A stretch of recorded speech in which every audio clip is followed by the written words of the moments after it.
Like, share, subscribe. Shouts out to the Lions Den community. And don't y'all forget to subscribe to the podcast show. Link will be pinned in the top of the chat. Just name the channel who could bang with us. I'll prove that you are smoking dust. GGB Media is top notch in this game, y'all. You failures only have yourself to blame, y'all. Ticket TV and a weapons make you suckers cry. Why don't you close your channel, crawl into a hole and die? Shout out to those who love our movement, no, we'll never flop until you get your mouth on LDBC. We are the underground outfit, y'all. We built this whole thing by ourselves, no in y'all. Independence start with self-preservation. If you can't take care of self, then how can you build a nation, y'all? Yup, we got that merch for the ladies and yes, we even got that merch for the babies and we got appliances and everything that you will need. We got some banging songs that make anemic haters bleed.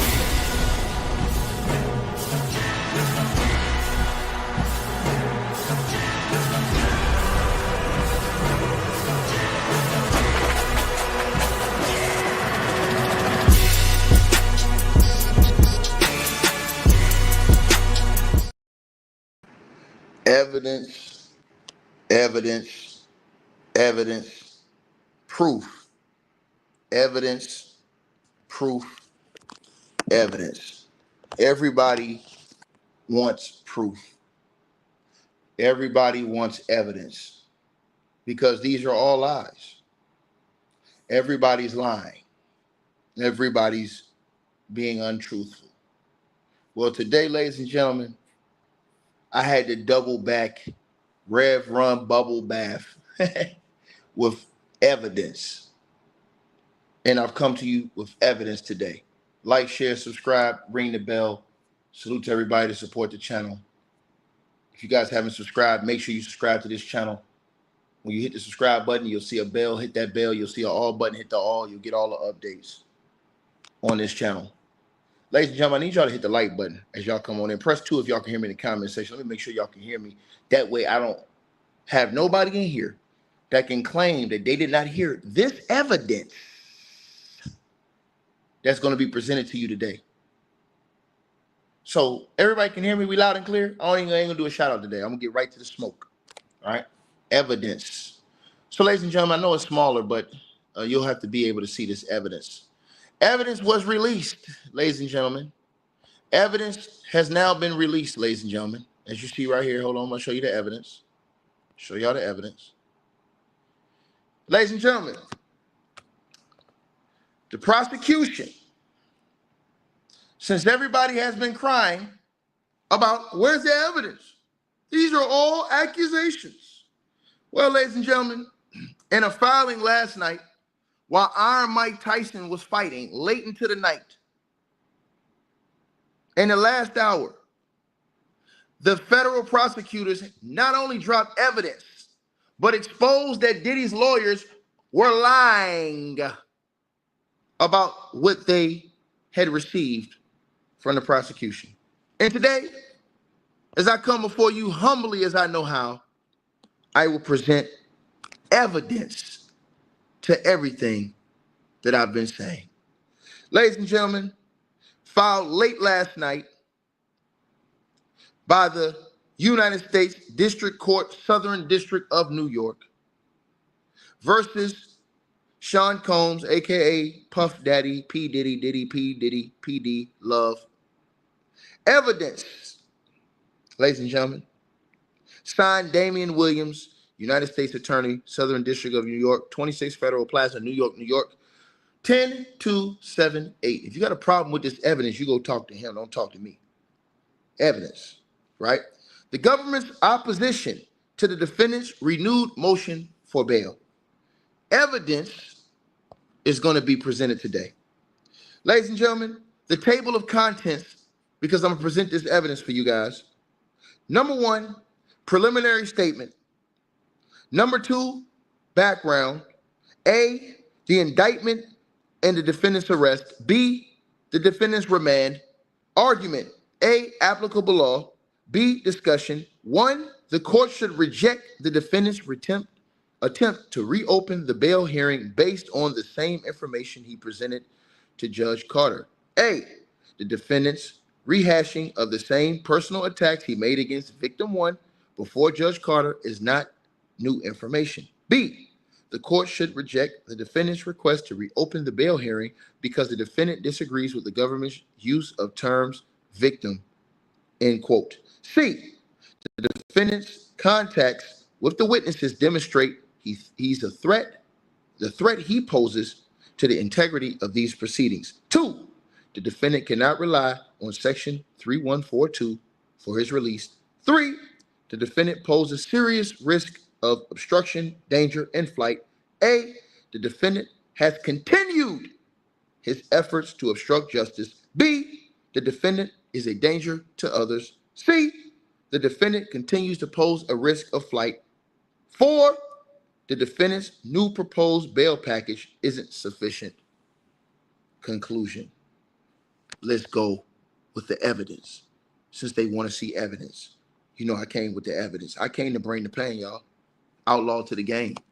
Preliminary statement in which this file right here, ladies and gentlemen, provides evidence against P. Diddy to prove not only some of his crimes against Cassie, but laws he has broken since being arrested. They presented evidence, y'all, and I got the paperwork right here for you to see it. Preliminary statement. The government respectfully submits its opposition to defendant Sean Combs' renewed motion for bail. The defendant's motion should be denied, as 2 judges have already concluded based on the evidence in the record, the defendant poses serious risk of danger, right? Serious risk of danger and obstruction to these proceedings. In seeking a new hearing, the defendant rehashes the same arguments rejected by those 2 judges with the claims of quote unquote new evidence. But the defendant offers nothing new and material justifying a third bail hearing. In fact, the only truly new relevant evidence shows the defendant has continued to engage in relentless course of obstructive conduct designed to subvert the integrity of these proceedings. As described in detail below, while attempting to evade law enforcement monitoring, the defendant has, among other things, orchestrated social media campaigns that are, in his own words, aimed at tainting the jury pool, made efforts to publicly leak material he views as helpful to his case, and contacted witnesses through third parties. For these reasons, the court should deny the defendant a new bail hearing, see USC 3142, to the extent the court decides to reopen the bail hearing. However, the defendant's application for bail must fail under the Bail Reform Act. His motion ignores the significant evidence presented by the government at prior hearings showing that the defendant is a violent serial abuser who uses his vast wealth and position in the entertainment industry to conceal his illegal conduct and prevent victims of and witnesses to his abuse from coming forward. In light of the well-documented danger posed by the defendant, the updated proposed conditions of his release. Let's move on, because they're going to show the evidence. Y'all want to see evidence? I'm going, dog. Hold on 1 second, y'all. We're going to show the evidence today. Hold on. Homie here today. Hold on, dog. I'm going to show this goddamn evidence right here. Right here, right now. Show this evidence. Evidence. Evidence, evidence, evidence. Hey, espérame aquí. Yo habla con la gente, okay? All right. All right. Evidence, y'all. Evidence. Yo habla con la gente. Hey? Okay. Será la puerta cuando eso, okay? Evidence. My bad, y'all. One of the homies came over to pick something up. Evidence. Now let's get to the evidence, y'all. Right here. Number 2. Right? So it says that in light of the well-documented danger posed by the defendant, the updated proposed conditions of release are woefully insufficient to assure the safety of the community and integrity of these proceedings. Indeed, the defendant's continued obstructive conduct confirms the conclusion reached by two other courts. No set of conditions can meet that task. The defendant's request for temporary release pursuant to 18 USC 3142 should similarly be rejected. The defendant's confinement at the Metropolitan Detention Center in Brooklyn affords him a more adequate opportunity to prepare for trial, and his convenience does not provide a basis to reevaluate the danger to the community and the threat to the integrity of these proceedings that the defendant's release poses. Background. Evidence is coming right now, y'all. Y'all wanted to see evidence. I'm going to show y'all ass the evidence today. A, the indictment and defendant's arrest. They released the evidence in the paperwork today for y'all ass because they said, okay, this fool want to apply for bail again. Now we're going to release the evidence to the public, all of this shit. So y'all going to see a lot of this stuff, and some of it they had to black out because of people's identities and addresses. So here we go right here, y'all.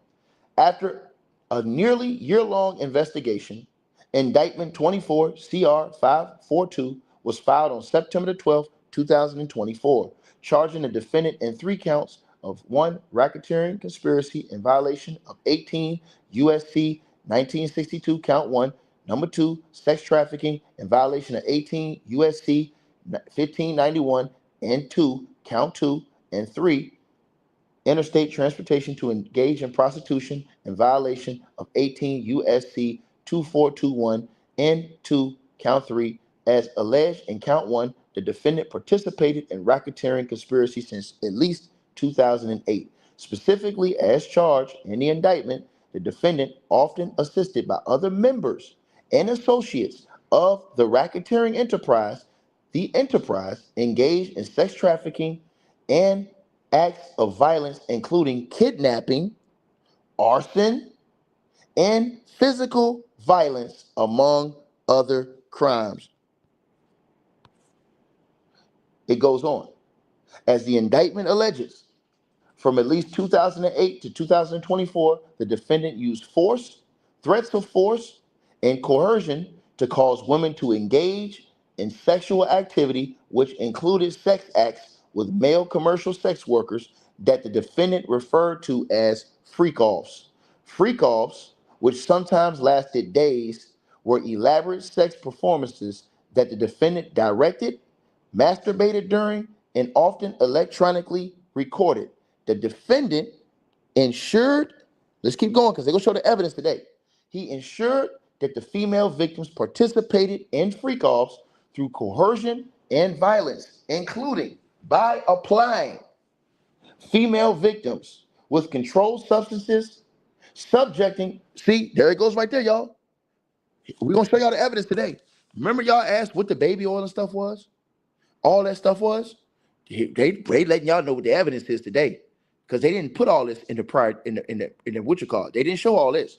It says that ensure that the female victims participated in freak-offs through coercion, violence, including, now listen to this, supplying female victims with controlled substances, subjecting female victims to physical, emotional, and verbal abuse, controlling female victims' careers, livelihoods, and housing, and threatening to disseminate recordings of freak-offs. In connection with this conduct, count 2 charges the defendant with sex trafficking victim 1 by force, fraud, and coercion, and count 3 charges the defendant with causing interstate transportation of others for the purpose of engaging in prostitution. The defendant was arrested on September the 16th, 2024. He was presented and arraigned the following day by the Honorable Robin Tarnsky, U.S. Magistrate Judge. B, the defendant's remand. Following the defendant's arraignment on the indictment on September the 17th, 2024, the government moved for the defendant's detention under the Bail Reform Act because the defendant was charged with sex trafficking, detention is presumed under the Bail Reform Act. After hearing the argument, Judge Tarfosky found the defendant had not rebutted the presumption in favor of detention, right? And there were no conditions that would reasonably assure that the defendant's appearance or safety to the community.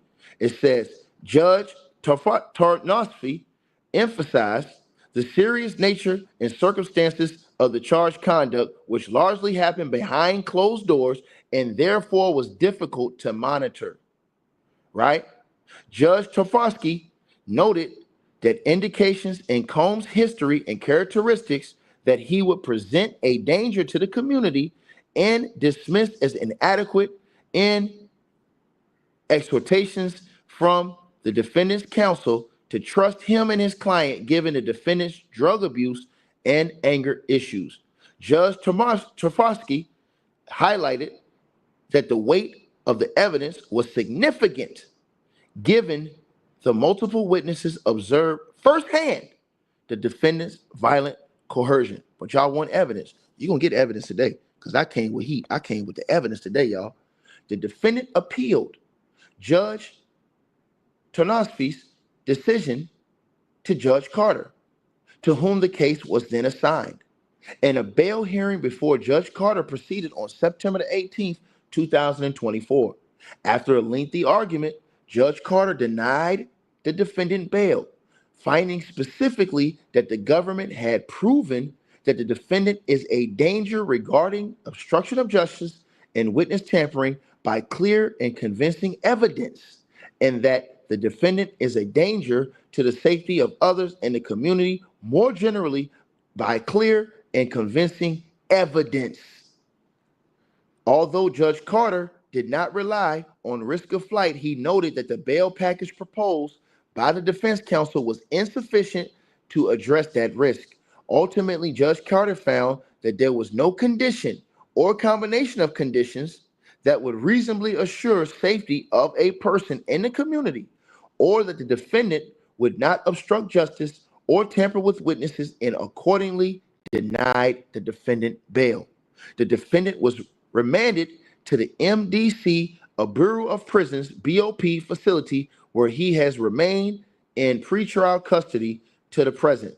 Argument: applicable law.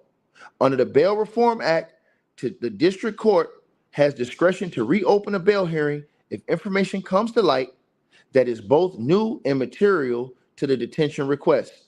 Specifically, a bail determination may be reopened before if the judicial officer finds information exists that was not known to the movant at the time of the hearing, and that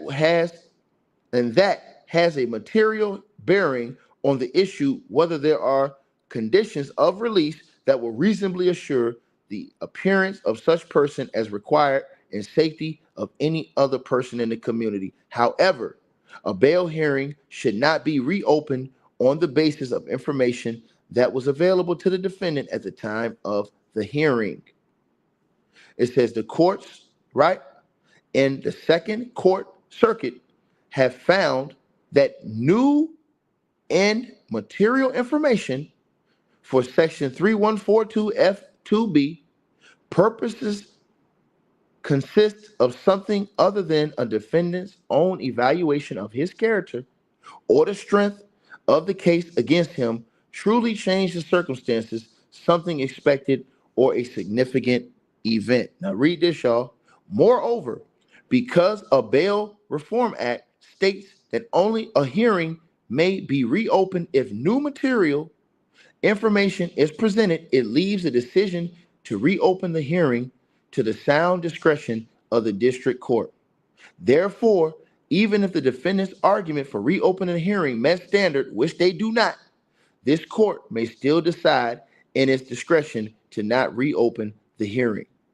Section 3142 provides a court may permit the temporary release of the person in the custody of the United States Marshal or other appropriate person to the extent that the judicial officer determines such release to be necessary for the preparation of the person's defense or for another compelling reason.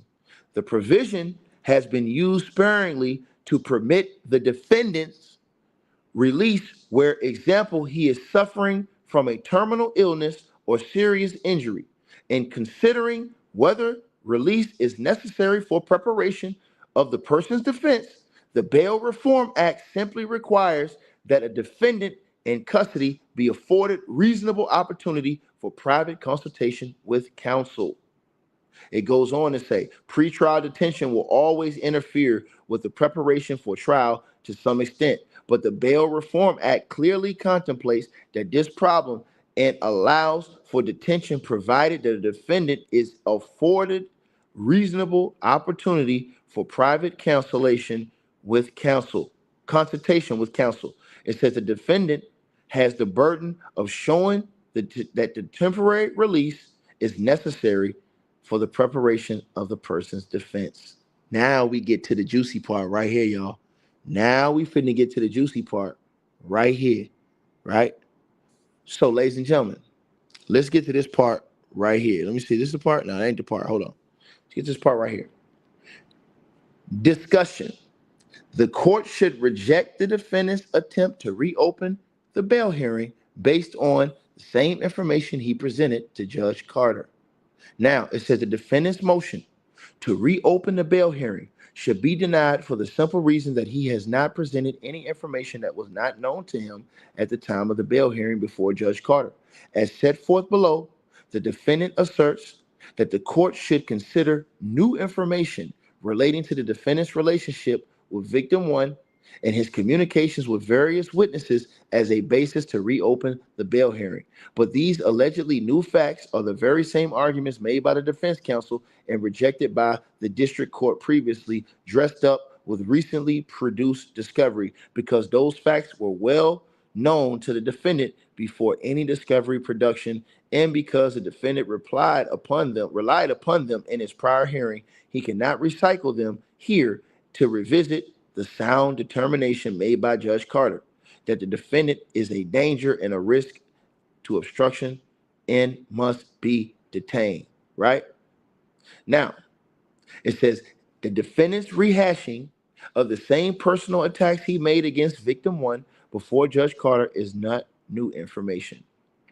The defendant claims that communications between the defendant and victim one, which were recently produced in discovery as a part of the defendant's electronic devices and accounts, constitute quote-unquote new material. The defendant claims that the recently produced text messages reveal a loving, at times toxic, long-term relationship between two adults who decided to mutually break up. This claim is nothing new. The defense counsel made these exact points previously and even referred to the text messages and communications at the September 17th, 2024 trial. Read y'all screen now, because here goes the evidence in front of y'all face right here. Y'all niggas want to see evidence, right? 2024 hearing, after noting that he had looked through more text messages and emails than he cared to, the defense counsel observed, this is a 10-year relationship. This sex trafficking is a 10-year relationship. These two people were in love. That will be made abundantly clear by the way they speak to each other, by the way other witnesses describe their time together, and by the circumstances of how they broke up. They were in love. Mr. Combs wasn't always faithful. At the end of the day, there were mutual philandering, and victim number one ended up marrying the trainer that Mr. Combs got for her and had 2 children. That signaled the end of the relationship. There's nothing new. There's nothing about the context of the text messages. Now, I want y'all, here's the evidence right here. Here's the evidence right here, y'all. There's nothing about the context of the text messages between Diddy and Cassie that were not known to the defendant at the time of the initial hearing. Furthermore, in presenting recently produced text messages, the defendant cherry picks to paint a misleading picture, ignoring numerous other messages in the record between Diddy and Cassie, documenting the defendant's physical abuse of Cassie and threats to expose recordings and freak offs. Here goes the coercion and the threats right here. Here goes the proof. We're about to drop the proof right now, right? Text message reading, and I quote, "You know what sick and disgusting shit I was reminded of the other day? Question mark. You forcing me to blank, or you are going to leak some freak off shit." These are the text messages right here that was sent to Diddy from Cassie. "I have a black eye and a fat lip. You are sick for thinking it's okay to do what you've done. And I still have crazy bruising." These are text messages at the time to Diddy. Lying son of a snitch. "I turn my head for a second and you get effed up and you drag me down the hall by my hair. I have bleeding cuts. You hit me in the head 2 good times. When you get effed up the wrong way, you always want to show me that you have the power and you knock me around. I'm not a rag doll. I'm someone's child. Moreover, despite attaching lengthy text messages between defendant and victim 1 on various dates between August and November of 2018, the defendant omits messages produced in the same thread about the defendant's violence." And they had to blank some of this out because of the nature of some of these things that are going to be revealed in court. October the 19th, 2018. Niggas want to see evidence. I'm going to show you niggas evidence. The defendant rehashes his attacks on Cassie, motives, and bringing a civil lawsuit against the defendant, right? Suggesting that Cassie's allegations against him were merely attempts to obtain a financial windfall from Mr. Combs. Across multiple bail hearings and in an instant brief, Diddy has made clear that his litigation strategy is to personally attack Cassie, stooping to any length to attempt to undermine her credibility. Setting aside this questionable strategy, none of the information that purportedly undermines Cassie's motives was unknown to the defendant at the initial bail hearing. Again, defense counsel made all these arguments previously, and all these arguments have no bearing on the question of bail. The purpose of bail motion is to determine whether there are conditions that will assure the safety of the community and a defendant's appearance in court, not to entertain the personal attacks on a statutory victim. To the extent the defendants take issue with victim's credibility, Cassie's credibility. Hey, Joe, habla fuerte por la mujer, por favor. A trial is the appropriate forum to address that. B, the court should reject Diddy's. Let's get to this right here, right? I want y'all to read this right here, right? I want y'all to read this right here. We're going to read this right here today because reading is fundamental for you trolls. Because, see, I'm finna cook everything moving. Everything moving in my area, I'm cooking that shit, nigga. And that's a fact, nigga. So let's get into this, right? It says, right?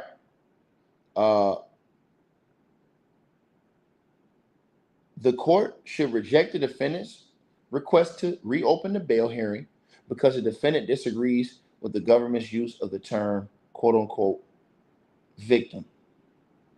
The defendant next accuses the government of misleading the court as to the nature of the certain of the defendant's communications with another victim. Victim number 2. It's another victim. It says the government did no such thing. The defendant's primary point of contention appears to be the government's characterization of the individual as a victim and quibbling about how to label victim number 2. Victim number 2, put this on y'all screen for y'all, as an individual whom the defendant continues to pay a significant monthly sum. So the feds are saying they have evidence that Diddy is still paying victim number 2 a significant monthly sum. The defendant does not present any new information or grapple with the actual evidence the messages and recording between the defendant and victim 2 on which the government relied in the initial bail hearing are clear on their face and consistent with the government's representations. The defendant was leveraging significant financial benefits to cause victim number 2 to adopt his narrative of their relationship. So it seems like victim number 2 is a man. Let's keep going. It says whether or not the defendant argues with the characterization of victim number 2 as a victim for purposes of this criminal case, the communications highlighted by the government indicate that the defendant used financial coercion to attempt to feed victim number 2 a narrative that was consistent with his defense theory, a theory at odds with contemporaneous text messages sent by victim number 2 to Diddy and others. Just look now. Here's the evidence right here. The text message is right here, y'all. Here's the text message right here. Diddy, this is the text message, and I quote, Diddy, the defendant, just threatened me about my sex tapes, where I'm heavily D-worded, drugged, and doing things he asked of me, end quote, in the text messages. The next text message from victim number 2, quote unquote, describing sexual trauma. In light of the defendant's continuing financial support of victim number 2, it is not the government, but rather the defendant that is misleading the court. C, the defendant's contracts with the witnesses demonstrate the threat he poses to the integrity of these proceedings. More evidence, y'all, right here. The defendant attempts to spin his contacts with witnesses, right? So I'm sorry, it says the defendant's contacts with witnesses demonstrate the threat he poses to the integrity of these proceedings. So it says the defendant's Diddy's attempts to spin his contacts with witnesses, including witnesses served with grand jury subpoenas, and as evidence rebutting the government's proof of obstruction failed in their entirety. For example, Diddy claims the government misled the court and concealed actual content of the communication between him and a witness who was served with a grand jury subpoena on June of 2024, y'all. Witness number 1, as an initial matter, the nature and substance of the defendant's communication with witness number 1 was known to Diddy at the time of the initial hearing. But more importantly, these contacts, including the fact that Diddy evidently deleted, he's done, y'all. See, when Diddy deleted those messages from his phone, they never deleted from the servers. Once you send a text messages, it don't matter if you delete it from your phone. It's in the server forever, baby.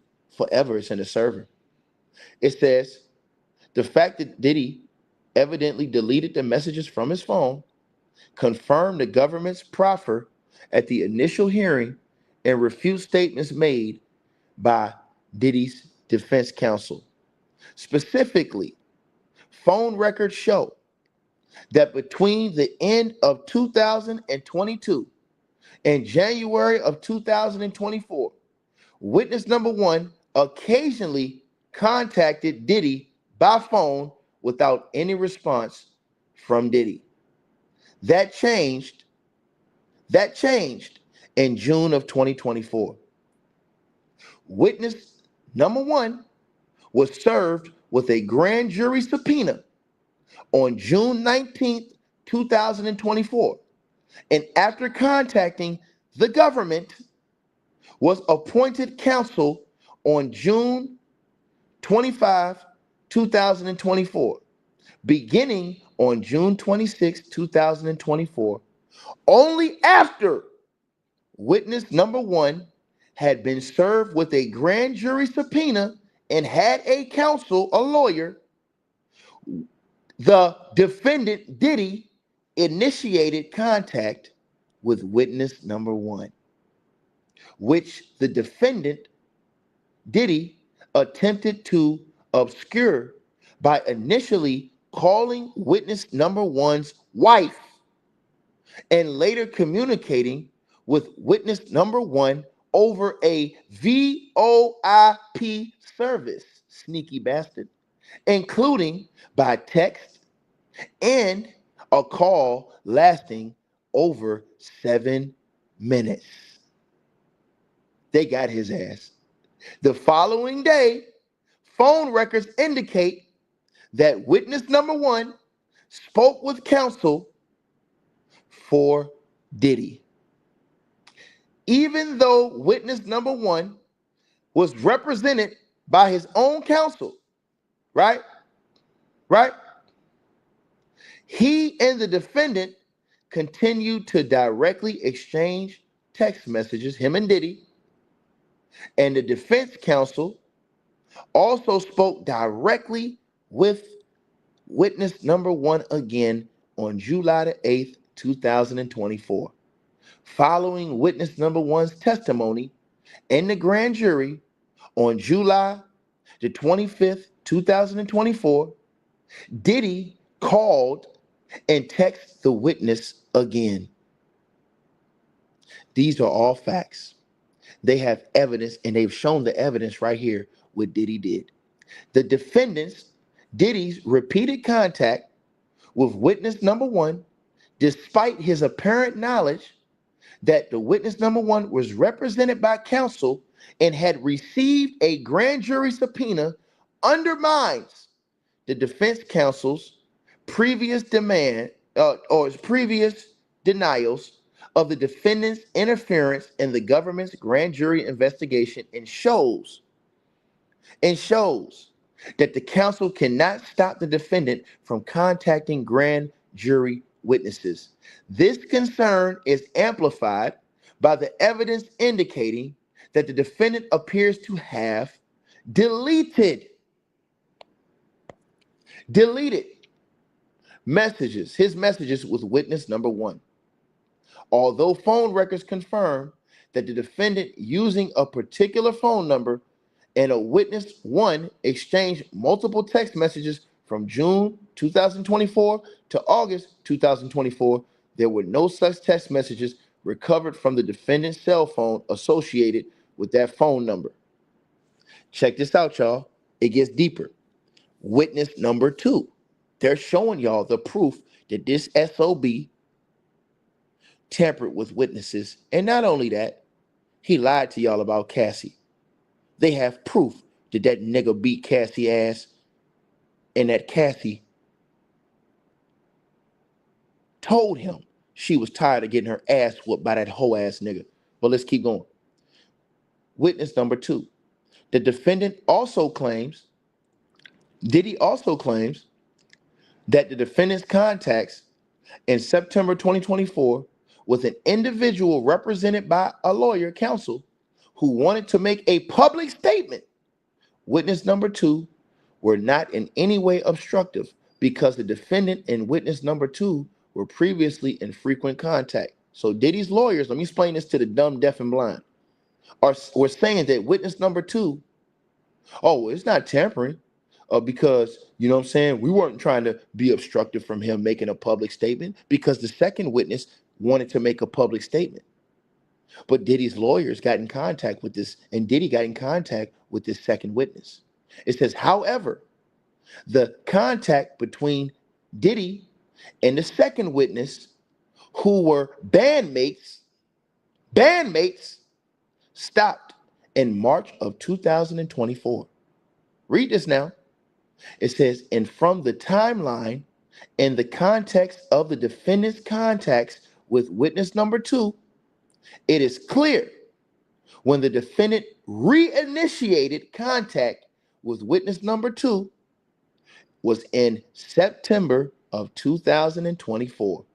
His purpose was to ensure that witness number 2 was on his side and to pressure witness number 2 to make a public statement denying allegations of violence by Diddy. Y'all know who witness number 2 was. Witness number 2 was old girl, Blackistan with the big nose from the group. You know who the group was. And she came out talking about the other girl that sued Diddy from the group was lying. Remember her? Yeah, remember her name? Yeah, nigga. The feds got you, nigga. Red-handed, nigga. The feds got you, nigga. They got, yeah. Say her name, Tony Piper. The feds got you, dog. The feds got you, Diddy. But let's keep going, y'all. It's more evidence. Them niggas want to see evidence. I'm going to show you more evidence, nigga. I'm going to show you more evidence, nigga. Right? Because she was a witness at first. And they're saying that Diddy called her. And then she flipped her whole testimony. Make it make sense. And now her dumb ass is going to get caught up in this legal situation because she got caught. Dummy. Let's keep going. It says that Diddy reached out to witness number 2 on, no, it's the, y'all know who it is. It's that girl right there with the big nose on your screen. Yeah, with the big nose. The only girl that spoke out for Diddy. Y'all know the only one that came out and spoke out for Diddy and said the other girl in her group was lying. Yeah. She was a witness at first. And they're saying that they flipped her. And they have evidence. They showed the evidence right here that they flipped that girl. This girl. And that's why she was speaking on behalf of Diddy. But we're going to give y'all the evidence right now since y'all want to see it.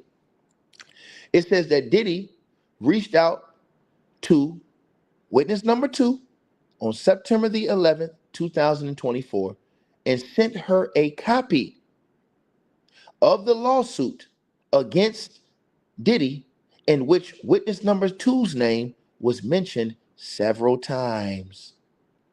The defendant then called, Diddy then called witness number 2, and they spoke for nearly 6 minutes.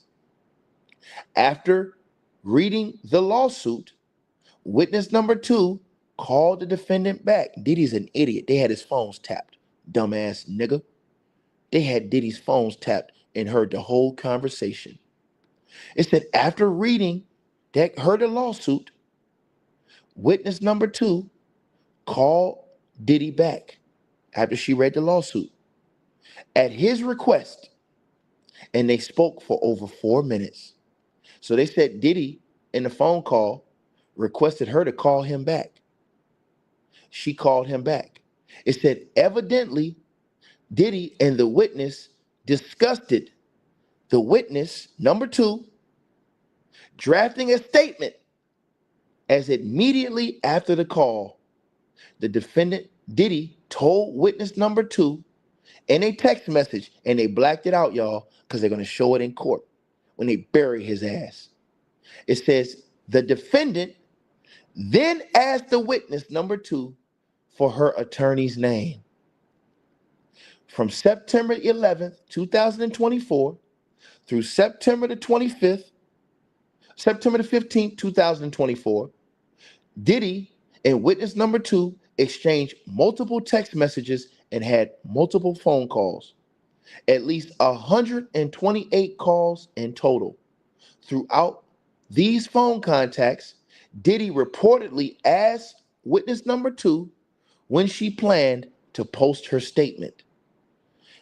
They blacked out the messages because they're going to show them in the official courtroom, ladies and gentlemen, when they go to trial. And those statements are going to bury that bum-ass Negro. It goes on to say, witness number 2 ultimately made a statement about the lawsuit via Instagram post on September the 13th, 2024. They're going to arrest Dawn ass too. They're going to arrest her ass in the next indictment. They're going to arrest her ass too. It says then, after the defendant, Diddy, was in custody, right? BOP investigators recovered the following notes from his cell during a pre-planned nationwide sweep of the BOP facilities. Remember I told you niggas today, everybody that was listening to this video, I told you, I said, yo, They did that sweep of the jail for a reason. And they said they found in that sweep weapons, phones, cell phones, and all kind of stuff. And they're saying that then after Diddy was in custody, the BOP investigators recovered the following notes from Diddy's cell during a pre-planned nationwide sweep of the BOP facility. So during that sweep, they found evidence against Diddy in his cell. It said the strong interference to be drawn from, and they put it right there where it's black. They put the evidence. Let me show y'all right here. Oh, I didn't get up on the screen. They put the evidence on the screen. I got it right here on my screen. It says the strong interference to be drawn from the defendant's communications, Diddy's communications with witness number 2 and his personal notes is that the defendant Diddy paid Diddy paid the black girl with the big nose, witness number 2, after she posted her statement. He's done. Let me repeat this again. The feds have proof in their statements. They said that the strong interference to be drawn from Diddy's communications with witness number 2 in his personal notes is that the defendant paid witness number 2. Diddy paid the witness number 2 after she posted her statement. From the timeline, the content, and the context of the communications between the defendant and witness number 2, Diddy's clear goal was for Dawn. No, not Dawn. I keep saying Dawn, my bad. For witness number 2, it's not Dawn, it's the other girl. Not Dawn, it's the girl with the big nose, Kalina. That's her name. To draft and post a statement. Even after Diddy knew that Dawn had canceled, he continued to reach out to her directly, a fact that clearly concerned Judge Carter, and rightfully so. The fact that Diddy had multiple phone contacts with witness number 2 up and including March of 2024, right? Changes nothing about the damning timeline and the content of the calls in September of 2024. These communications are another example of the defendant Diddy using manipulation, influence, and power to persuade witnesses to support him. So I'm starting to think that all these capping ass niggas that supporting Diddy are getting paid. That's what I'm thinking. Because that's what it seems like. Seems like some checks are being sprayed out here, y'all. I got ahead of y'all too, my bad. Seems like some checks are being sprayed out here, y'all. But let's keep going, y'all. It says based on the foregoing, Diddy has not demonstrated he is entitled to reopen the bail hearing. It says, and the law cited by the defendant provides him no support otherwise. The defendant's reliance on U.S. versus English is misleading. The citation by the defendant suggests that when the cases were assigned to new judges, the court should review the record de novo when considering bail motions. The Second Circuit Court holding was not that broad. In English, the Second Circuit held that district judge before whom a bail motion is properly made should consider the subsection factors and make the determination required by 3142. Thus, the inquiry is 2 steps. First, the court must determine whether bail motion is properly before it's pursuant to 18 U.S.C. 3142, and 2, if the court finds in the affirmative, should the court consider the 3142G factors. Here, because the defendant has not satisfied the first prong, the court need not even consider the 3142G factors. The case cited by the defendant to support his contention that this court has inherent authority to reopen a bail hearing are equally misleading. Those cases involve a district court reconsidering its own bail decisions. The Second Circuit has explicitly held that, as is the case here, when the two judges of the court have original jurisdiction over the defendant's offenses, neither is authorized to review a detention ordered by the other. Number two, the defendant cannot rely on Section 3142 for his release. Alternatively, the defendant moves for pretrial release under 18 U.S.C. 3142, claiming that the defendant cannot adequately prepare for his defense at the detention center. The law does not support the defendant's release under the provision either, as the defendant has amply been afforded reasonable opportunity for private consultation with counsel at the prison. First, the prison has provided Diddy with more than reasonable accommodations to meet with counsel. The defendant, Diddy, is permitted to meet with counsel 7 days a week and regularly has access to a separate conference room off the common area of his unit. In fact, records indicate that Diddy has met with his defense counsel most days since he has been in custody. Records also indicate that Diddy frequently communicates with his attorneys by telephone and written communication, including, as explained below, through unauthorized means. But even if the defendant were only using authorized channels of communication, the prisons or the jail's procedures do not infringe on the constitutional right to give effective counsel to participate in his defense. You know what they said right there, y'all? They said not only did Diddy illegally contact witnesses, they're implicating Diddy's lawyers. They're saying that Diddy illegally contacted his lawyers through burners, through cell phones. They're saying that this Negro fool contacted his lawyers off of jail resources, right? Right? Right? There we go again. Ticket trying to put a black man down. Yeah, just like you. I'm trying to put you down. Yes. Any nigga that think like you, yeah, I'm trying to put him down. You damn right. I'm trying to put Diddy down. Yes. I want any type of dude that's causing harm to these kids and that's beating the hell out of women. Yes, I'm trying to put him down. Just like I put you down right now. Yes, I admit that. You sorry son of a bitch. I admit that. It says now. Let's keep going, y'all. I had to clap a clown. You understand what I'm saying? It says, hold on one second, y'all. It says, and I quote, and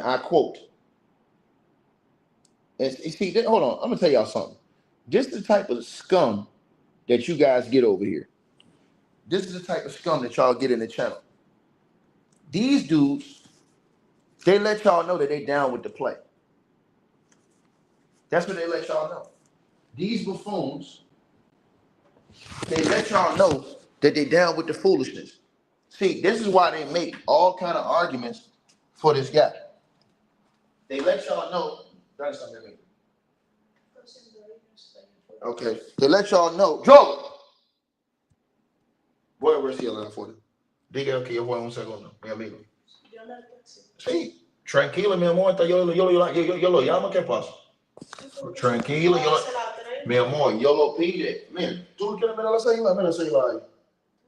Está, mira, yo no puedo controlar ellos, y yo lo pido, yo lo cojo cuando yo lo cojo. Mira, ven acá, mira, tú sabes. Yo lo pido. Mira, dígame lo siento. Yeah, okay. See, I did that. It's right there, look. It takes a long time for them to get it sometimes because it's far away. It's lejos, you know what I'm saying? Yeah, see, I been did that. Now what? Sit your ass down somewhere. Hey, tell him to come inside. All right, thank you. Appreciate it. Hey, yo lo aviso cuando llegue. I'll let you know when it comes. All right, my bad, y'all. I had to tell the maid something, man. Hey, but Bankai. I had to tell the maid something, man. My bad. 10 minutos. Me da el código. All right. So yeah, y'all, my bad. I had to tell the maid, man. So as I was telling you guys, right? Yo, tell old boy to come back in here, man. Tell him to come back in here. He got to take that tire for me. Tell him bring his ass back in here right now. He got to come back in here right now. Oh yeah, but like I was saying, y'all, you got these dudes that's on here capping. See, and the reason why they capping, bro, I'm starting to think some of these niggas getting paid off, man. You know what I'm saying? I think some of these dudes is getting paid off. And that's the reason why they cap a lot of records with this. That's the only reason why, you guys, I can think that this is going down like this is because of that. That's the only reason. Is niggas got to be getting checks, because there's no way you can look at this evidence and sit up here and still cap for a dude like this, bro. Niggas got to be getting paid off, bro. I'm telling y'all this. This dude right here, they're showing y'all evidence that this man witness tampers, jury is tampering with jury. They're going to show y'all the evidence in this, that he's tampering with the jury. All kind of stuff that they're showing y'all. But you still got people want to come in here and run their mouth and be in denial. That's what the hell is wrong with people. That's what the hell is wrong with people in this world, man. We have a serious problem with what we call accountability, ladies and gentlemen. A serious problem. Serious problem, bro. And that's why I think anybody that's speaking up for Diddy, I think they're getting paid. I'm telling y'all the truth, man. I think they're getting paid, bro. And I think the feds might be on their ass. Because there ain't no way that they're showing you this evidence and you don't see this evidence. There ain't no way, bro. There ain't no way in the world, man. There ain't no way. That's a fact. That's a fact.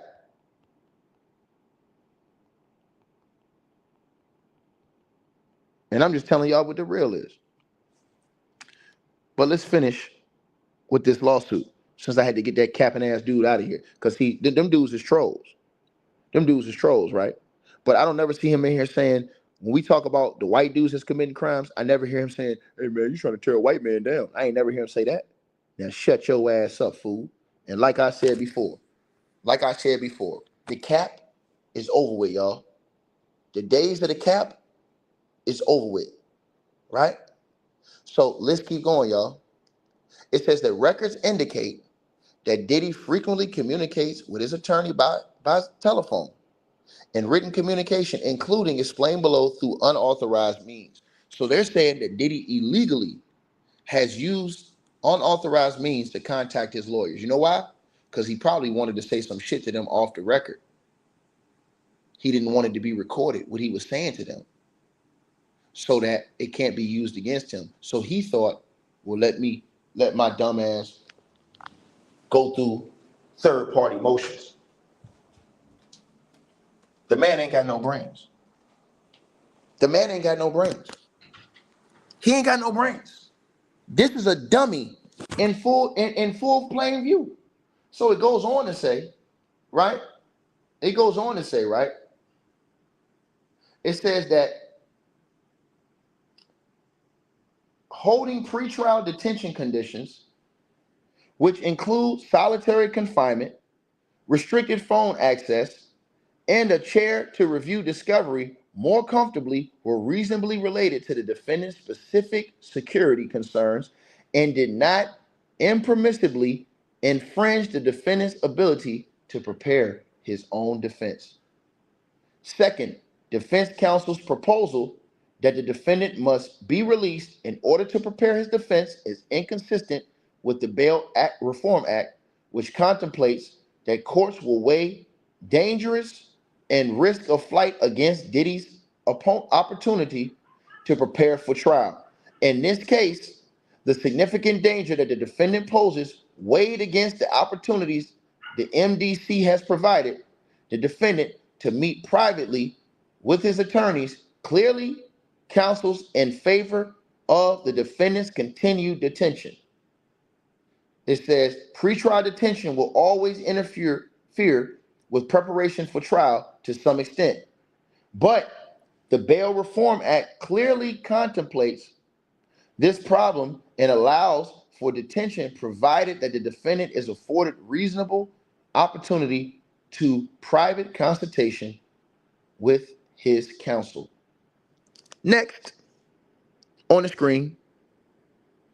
Next on the screen. Let me go to next, y'all. Hold on. I can't believe I missed this many papers. Hold on, y'all. I missed a lot of papers. Hold on. So it says, third, voluminous discovery, a lot of discovery alone, is not a basis for his release under either the Bail Reform Act or the Sixth Amendment.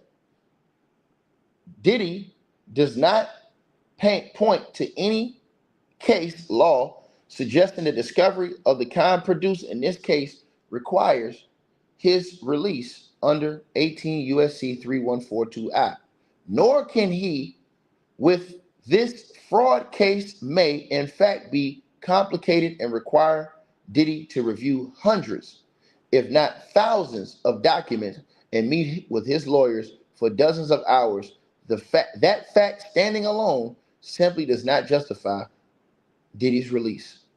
Indeed, accepting such an argument would mean that more complicated the crime, the more likely Diddy should be released prior to trial. This is clearly an absurd result.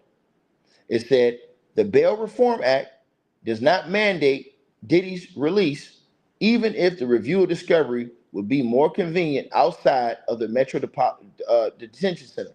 It says that holding that even where release would certainly make it more convenient for him and his counsel to prepare his defense, release was not necessary given substantial accommodations for discovery review. Moreover, the aggressive trial schedule was specifically requested by Diddy. If he needs more time to review discovery, he can request an adjournment of the trial date. Finally, Diddy's complaints about the conditions at the Metropolitan Detention Center come as a surprise to the government, giving the contrary public statements made by his counsel, statements made by the defendant in monitored calls. Check this out, y'all. So they tapped his phone. They said in monitored calls, additionally, the defense counsel, Diddy's counsel, has made no attempt to confer with the government about their concerns. Nevertheless, the government stands ready to engage with the defense counsel on these issues if needed. So they're saying that Diddy's lawyers, they ain't never even complained to him. They never even complained personally about these issues, and they listen to them dudes on the private calls. It says that number 3, the defendant poses a serious risk of obstruction, danger, and flight. It says, for the reasons discussed above, the defendant has not met the burden of demonstrating he's entitled to a hearing under the 18 USC 3142F or 3142I. Accordingly, the court need not make a determination regarding the defendant's risk of flight or dangerousness. However, even if the court were to analyze the factors in 18 USC 3142G, again, the court should continue the defendant's pretrial detention because no condition or combination of conditions can assure that Diddy's appearance and safety to the community, nor can conditions prevent Diddy's continued obstructive efforts.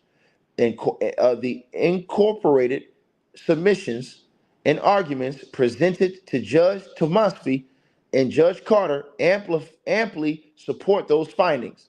See Exhibits A and Exhibit B as described further below. The argument for detention has only gotten stronger, they say. Next piece of evidence. A, the defendant has continued his effort to obstruct justice. Now listen to this, y'all. As noted above, the evidence presented to Judge Tarnesky and Judge Carter amply supported their findings that the defendant Diddy posed a risk of obstruction, justifying pretrial detention and would be sufficient for this court to find the same. However, to the extent there was any doubt about Diddy's risk of obstruction at the time of the prior bail hearings, such doubt is now non-existent. Since Diddy has been detained in jail, he has continued to try to evade law. It goes on. Enforcement, monitoring, corruptly influence witness testimony, and further attack the integrity of these proceedings. Specifically, while in custody in jail in the Metropolitan Detention Center, Diddy has repeatedly communicated with others in ways that violate BOP rules and are designed to evade BOP and law enforcement monitoring, including, as described below, using PAC members PAC numbers, using PAC numbers, right? Belonging to other inmates to make calls, using three-way calls to contact other individuals, including individuals who are not on his approved contact list, and using an unauthorized third-party communication system to send messages to numerous individuals, including unauthorized contacts. And they dropped the evidence of this bum breaking the jail rules. Other inmates' PAC numbers. The government has received dozens of recordings in BOP jail cells in which Diddy uses telephone accounts of at least 8 other inmates, which is against BOP regulations, seemingly to avoid law enforcement monitoring. The defendant uses other inmates' PAC numbers to make phone calls to both individuals on the defendant's approved contact list, as well as other individuals who are not on the approved contact list, to obtain or maintain access to other inmates' PAC numbers. The defendant Diddy directs others to pay the inmates, including through payment processing apps and BOP commissionary account deposits. They got this SOB red-handed. The defendant knows this is against the BOP regulations. At the outset of each telephone call, the inmate is prompted to enter his PAC number, after which an automated recording announces sharing of PAC numbers is against BOP policy and subject to disciplinary actions. They let this fool hang himself. Three-way calling. The defendant also frequently instructs individuals whom he contacts by telephone, including family members. They have Diddy on recording, illegally contacting family members. This nigga's done. They have him on recordings on his burner. They had this nigga burner tapped. He's an idiot, right? It says Diddy also frequently instructs individuals whom He contacts by telephone, including family members and his attorneys, to add other individuals via three-way call. He's done. He's out of here, nigga. This practice is not only authorized by BOP as it helps conceal the identities of the contacted individuals, the government has reviewed multiple calls in which Diddy has instructed others to dial in third parties, including members and associates of the enterprise and individuals who are not on Diddy's contact list. Non-authorized messaging services, in addition to floating BOP rules regarding phone use.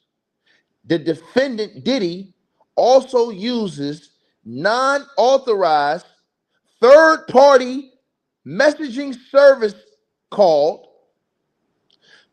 Contact Me ASAP to obscure his communications.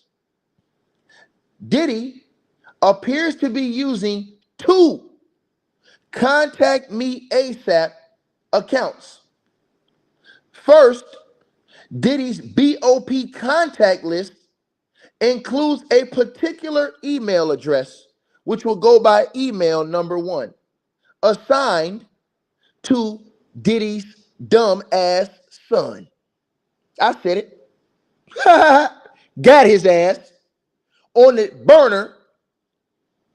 Once again, it says BOP contact list includes a particular email address. We'll call it email 1, it says, assigned to the defendant Diddy's son, which does not appear to be an account owned by Diddy's son, but instead appears to be an email address connected to the Contact Me ASAP app.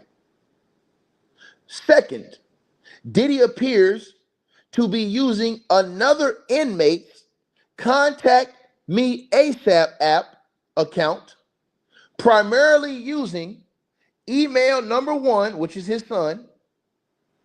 Diddy has exchanged hundreds of text messages via Contact Me ASAP app with dozens of individuals, including attorneys and individuals who are not on Diddy's defendant contact list. Diddy's repeated circumvention of the BOP regulations, starting almost immediately after arriving at the jail, speaks volumes about his ability to comply with any conditions of release. And it goes on. Let me tell y'all what they did. They let Diddy hang himself. They knew Diddy was an idiot. So this whole entire time, they let Diddy make all those calls to his lawyer. They expose his lawyers and all these people now. All these people are dirty. They allowed Diddy to hang himself. They could have went and shut Diddy down immediately when he made the first illegal phone call or text message. They didn't. They allowed Diddy to rack up troves of evidence. And that's why they blacked out all of these things, y'all. Because when they go to court, those are the actual messages that nigga sent. He's done. And I'm talking about sent, and he thought he was getting away with it because they didn't run down on him. But when they did that prison raid, and they raided the prison, that is when they went and got all that information they needed to get from those phones. And they probably had a snitch who turned over information on Diddy as well. Let's keep going. Because this keeps going, y'all. It keeps going. It says, even more concerning, however. It keeps going, y'all. Even more concerning, however, is Diddy's use of the unauthorized methods of communications to continue, you guys, his efforts to obstruct and subvert this criminal proceeding. The Diddy's intentions are reflected in his own words on BOP calls with a network of family members and associates whom Diddy has tasked with executing his will. He's done, nigga. He done, nigga. Now, how about no Diddy? I'm gonna put this shit on the screen for you niggas. He done. I gotta put this one on the screen for y'all.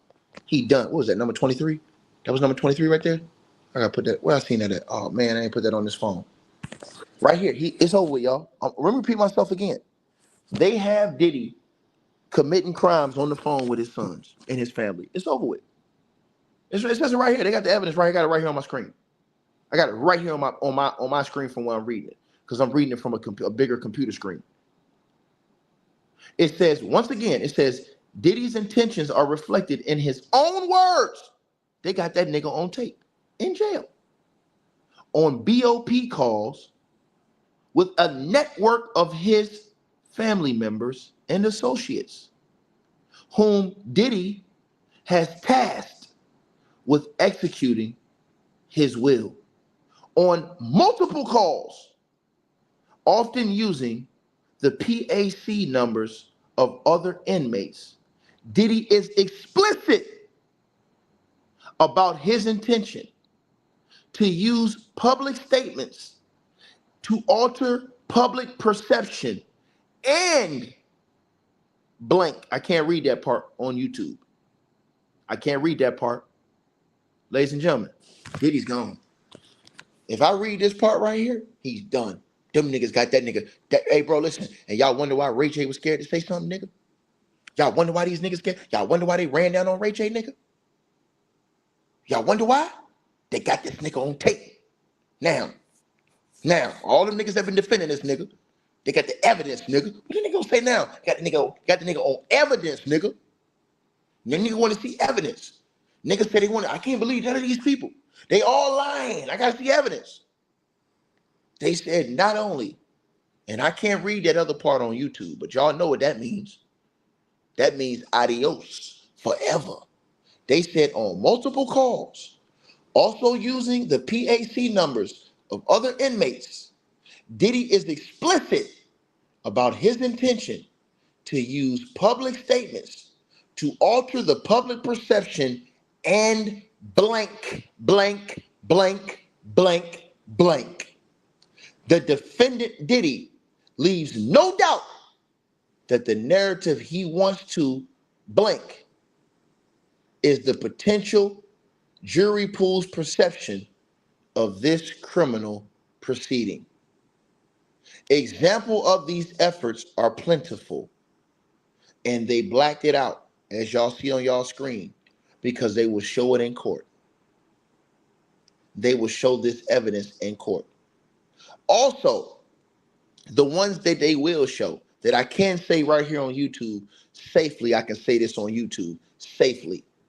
It says, notably, the defendant continued these efforts, Diddy continued these efforts after the court's October the 25th, 2024 order requested by the defense, prohibiting exactly this sort of conduct.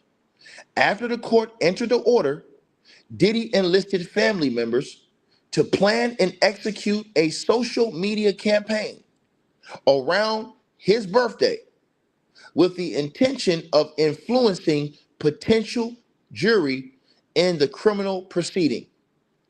At the defendant Diddy's carefully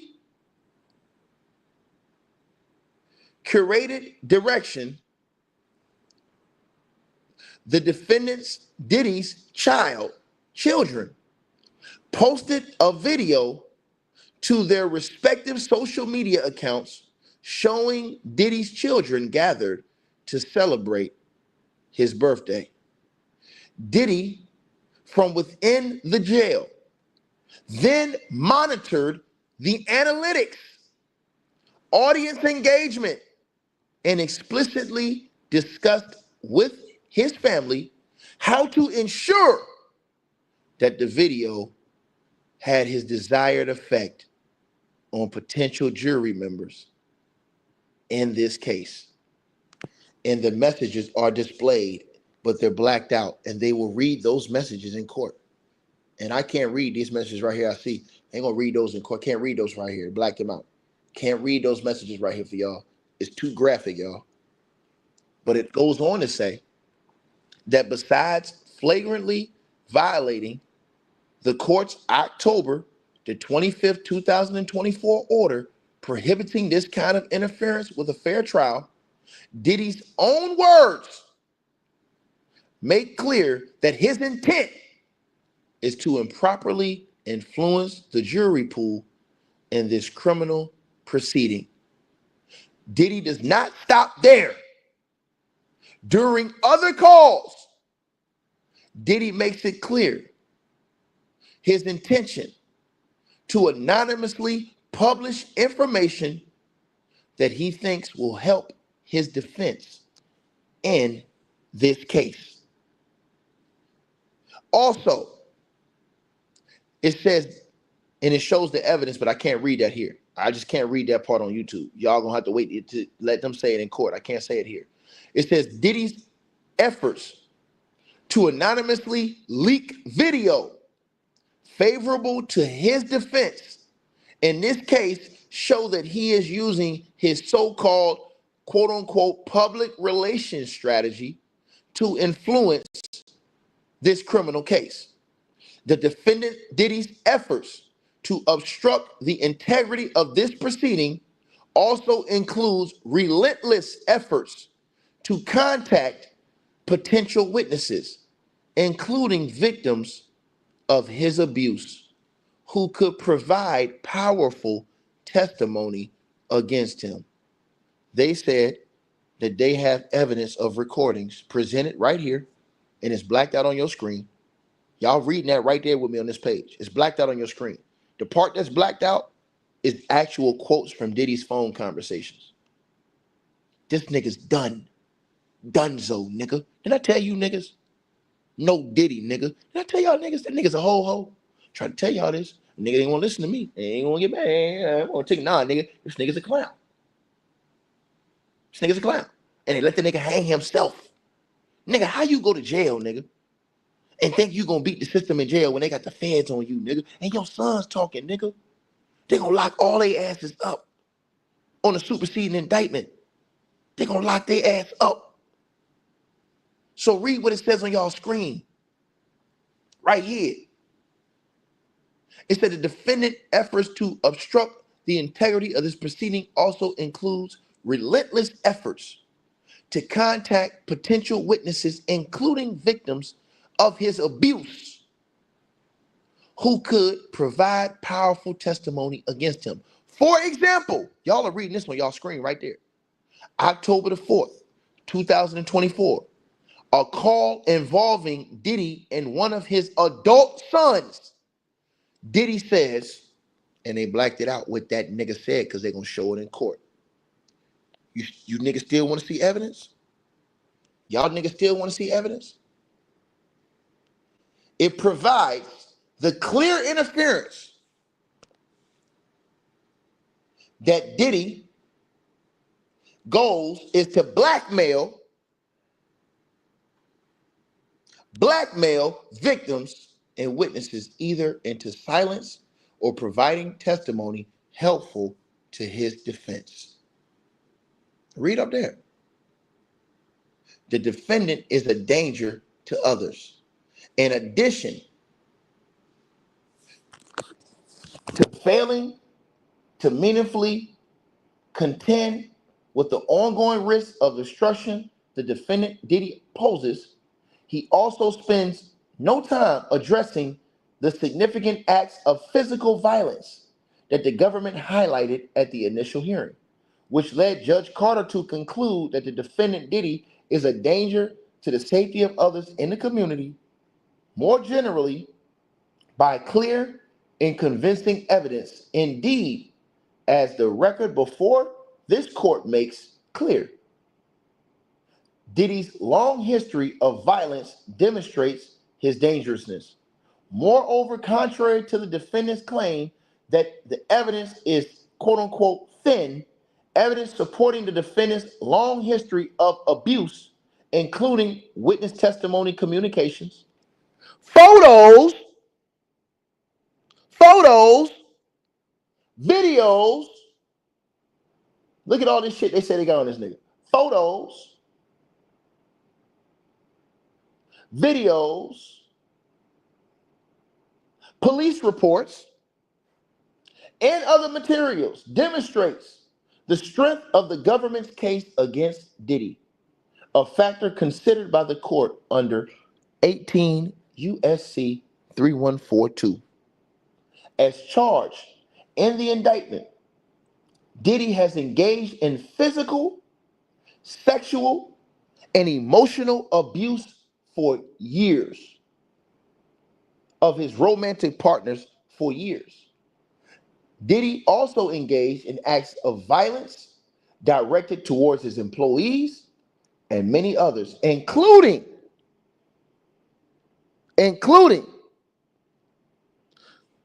sir, this is not about emotions. These are all facts we're reading to you. They're presenting evidence of Diddy's own words in witness tampering, threatening, lying, coercion, payoffs. You're blocked, dog. Get off my channel, ho. Use the ho. Get off my channel, ho. So like I said before, I was rudely interrupted by some ho. Right? What was that? It says it's charged in the indictment, the defendant Diddy has engaged in physical, sexual, and emotional abuse of his romantic partners.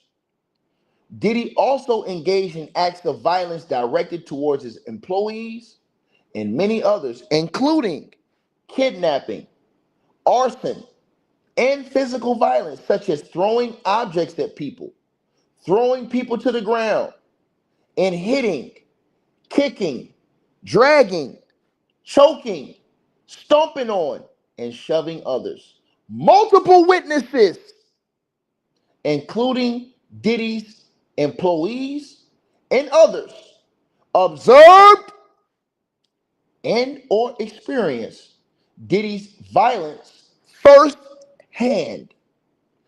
Diddy's acts of violence show there is no condition or combination of conditions that will adequately safeguard others in the community.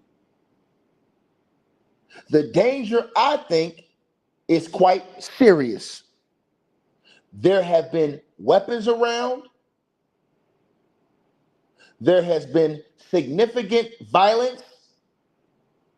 And I also think it's significant that there has, I think, been a proffer of significant evidence of coercion of witnesses.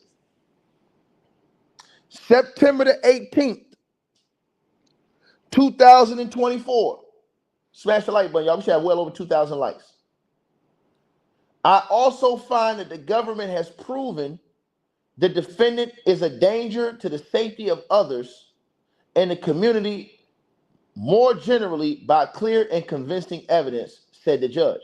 While far from the only example, the video, the Cassie video, March the 2016 incident at the Intercontinental Hotel, discussed at length in both previous hearings, puts Diddy's dangerousness on full display.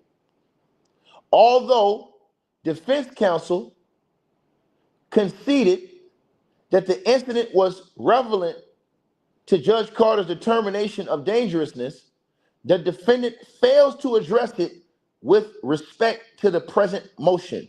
Instead, he repeats his prior characterization of the defendant's relationship with victim one as complex and at times toxic, and pivots to the defendant's philanthropic endeavors as family relationships in an effort to distract. But Diddy's personal relationships and charity work, does not neutralize or erase the video evidence showing him punching a female, dragging her, throwing a vase at her, and kicking her. In sum, Diddy cannot walk away from the clear record in this case, his inability to explain away his long history of violence, including the March 2016 incident captured on film, is a fatal blow to his application for release. The defendant's extensive history of violence makes him a danger to those around him, and the safety of the community cannot be ensured short of his continued detention. Noting that a willingness to strike loved ones offer probative evidence of tendency to violence and dangerousness towards others. C. The defendant continues to pose a risk of flight. The defendant, Diddy, has not rebutted the presumption that there are no conditions to assure his future appearance, given the fact that Diddy faces a mandatory sentence of 15 years imprisonment and a statutory maximum sentence of life in prison. Right? Right? Noting that substantial sentence defendant may face weighed in a favor of finding the defendant was a flight risk. The steeper the potential sentence, the more probable flight risk it is, especially considering the strong case of the government. Citation omitted. In this case, the defendant has initiative to flee, given the potential punishment and the nature of the evidence that will be presented at the trial. Presented at the trial. Let me read this line again. It says, in this case, Diddy has incentive to flee, given the potential punishment and nature of the evidence that will be presented at trial, and has nearly limitless resources to facilitate his flight. While counsel took steps to mitigate Diddy's substantial risk of flight before the indictment, the defendant's initiatives have changed materially now that he faces a very real possibility of substantial term of incarceration. The defendant Diddy's new proposed bail package is insufficient.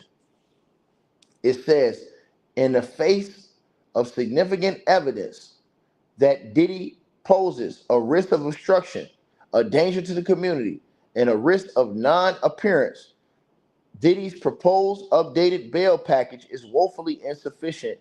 As discussed, the defendant has shown repeatedly, even while in custody, that he will flagrantly and repeatedly flout rules in order to improperly impact the outcome of his case. Diddy has shown, in other words, he cannot be trusted to abide by rules or conditions. While the proposed conditions suggest that Diddy will have no access to phones or internet except for calls with counsel, this is insufficient to ensure that the defendant Diddy will cease engaging in unauthorized or inappropriate communications through third parties. Diddy is already doing just that against BOP regulations. If Diddy cannot abide by the rules in a highly restrictive setting in the prison, in the jail walls, there is no reason he should be trusted to abide by the court's condition in a less restrictive setting. Furthermore, Diddy's proposal to restrict visitors to select family members is also insufficient. Since being in custody, Diddy has deployed family members to carry out obstructive conduct on his behalf. He's done. They got Diddy on tape. Remember Diddy's sons when it ran down on Ray J? Remember y'all said Ray J was capping when they said somebody shot at Ray J? And y'all said, oh, that nigga Ray J capping. And Ray J said he wearing a bulletproof vest and Ray J's in fear of his life. Didn't y'all say that? Didn't y'all say that? Didn't y'all say that? Walking raw, how can he drop names when he's on the name too? All of them on the list. Every last one of them. All of them presidential candidates, they say all of them on the list. Every last one of them. So how can he drop names when they say he on the list too? They say all of them on the list, all. So anyways, back to what I was saying. They're claiming, and where that part was blacked out, that is where they had Diddy's quotes and what he told his sons. That is where he had the quotes and told Diddy's sons. Straight up. So Diddy, according to the court report, instructed his sons to run down on you know who. And this is the reason why all those 8 people ran down, right? They ran down on you know who.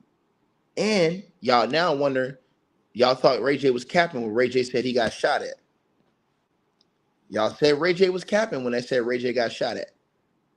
Ray J wasn't capping. Apparently, they're saying they have evidence. Read this, y'all. Read this. This is the last page right here. Read this, y'all.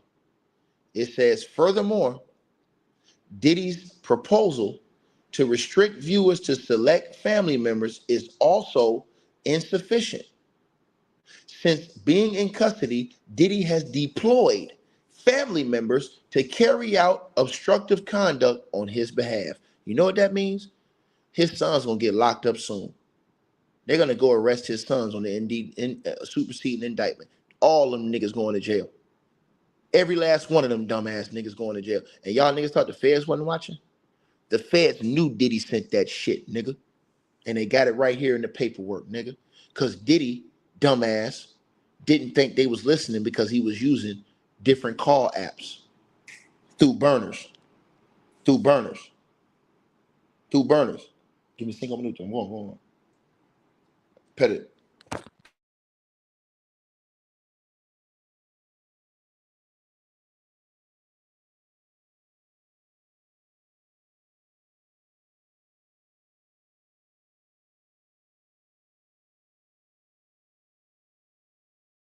So yeah, dog, he done. The boy's going to jail, man. The boy's going to jail. The feds have evidence that Diddy instructed them boys. It says it right there on y'all's wall. And they got him on tape.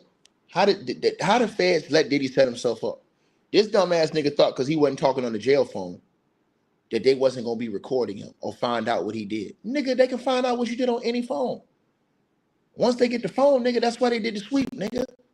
Why y'all niggas think they did the sweep? Y'all think they announced that they did that sweep publicly for no reason? Man, the feds were smart. They don't normally announce a public sweep of a jail. They swept that jail because they had all that information on Diddy. That's why they swept the jail. And they went and got them phones. They got those cell phones. And they tracked them shits. And they took all the information off them apps that dumbass Negro used. And they got all the information that he had. I'm telling y'all, if you ask me, they had a snitch. This is what I think happened. I think in jail, they had a dude that gave Diddy a burner.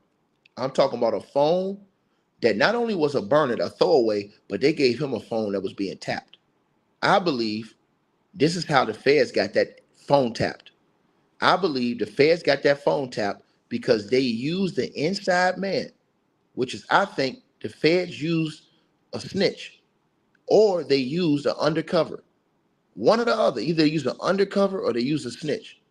And they used him to get Diddy that phone.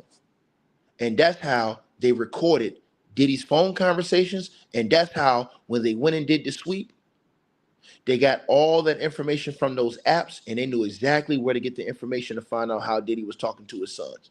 He's done, y'all. It says that as evidence in jail calls, Diddy asked the defendant's family members to reach out to potential victims and witnesses to create narratives to influence the jury pool and pursue making strategies to sway the public opinion. It said that Diddy's emphasis on 24/7 private security is also problematic.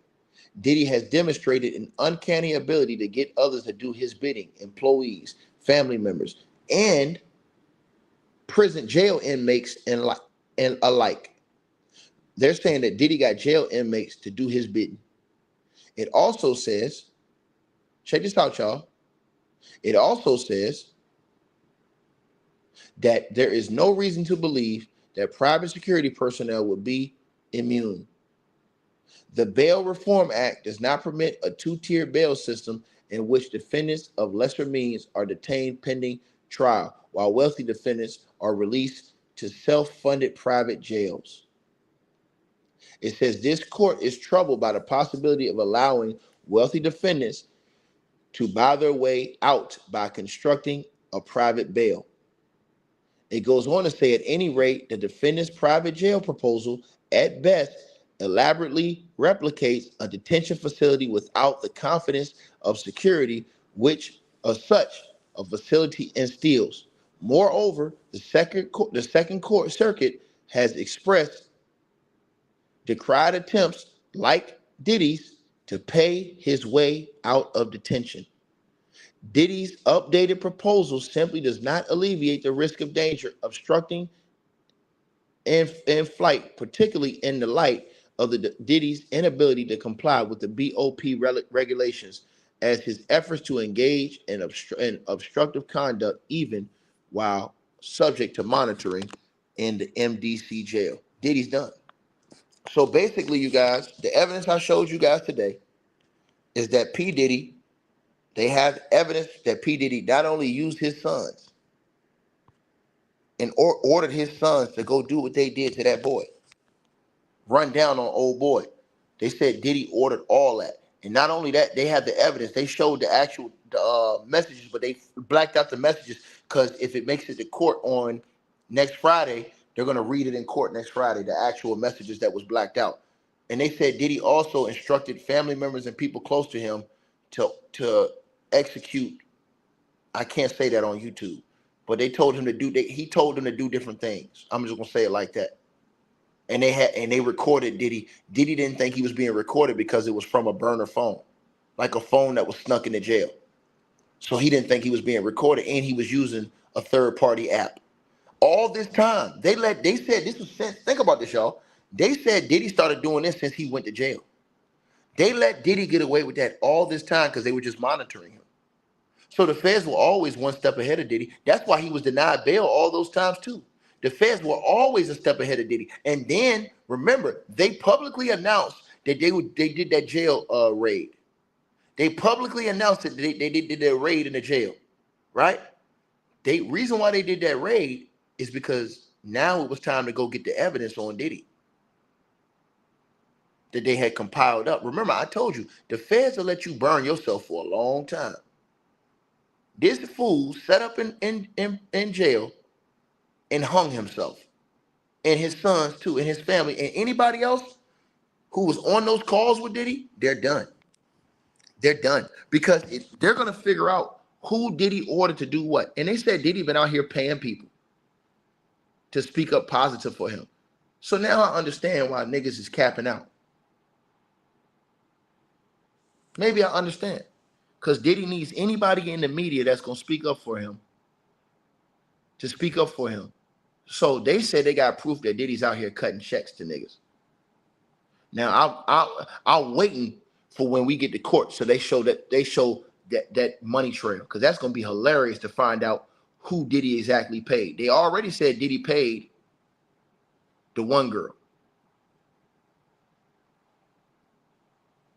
to change her statement. They said they found the evidence of that right there in his jail cell when they did the shakedown. Yep. Yeah, he was in solitary, and then he immediately got moved out of solitary. Like after a few days, he got moved out of solitary. I told y'all Diddy had been in a small dormitory. So he had been out. That nigga had been feeling comfortable. Y'all didn't know. Y'all thought he was in solitary the whole time. He wasn't. I told y'all there was rumors that dudes was fighting each other to make his bed. Yep. So I told you guys, man, listen, don't come F with me unless you read the paperwork. If you ain't reading the paperwork, sit down and shut the hell up. You don't want no smoke with me on this. You don't want no smoke with me on this because they got this nigga done. This nigga's done. The evidence they got against him is done. So y'all let me know what y'all think, man. They got y'all boy up out of here, man. And the evidence was presented in this video, man. Oh, and by the way, the girl that y'all see on the left-hand side of your screen, that face is blurred out, that's sitting on Diddy's lap, that's that girl that they told y'all about in that other video that they alleged that he kidnapped. And he went and took her, and I ain't gonna tell you how old they said she was. Go back and listen to the other videos. Like, share, subscribe. Let me know what y'all think.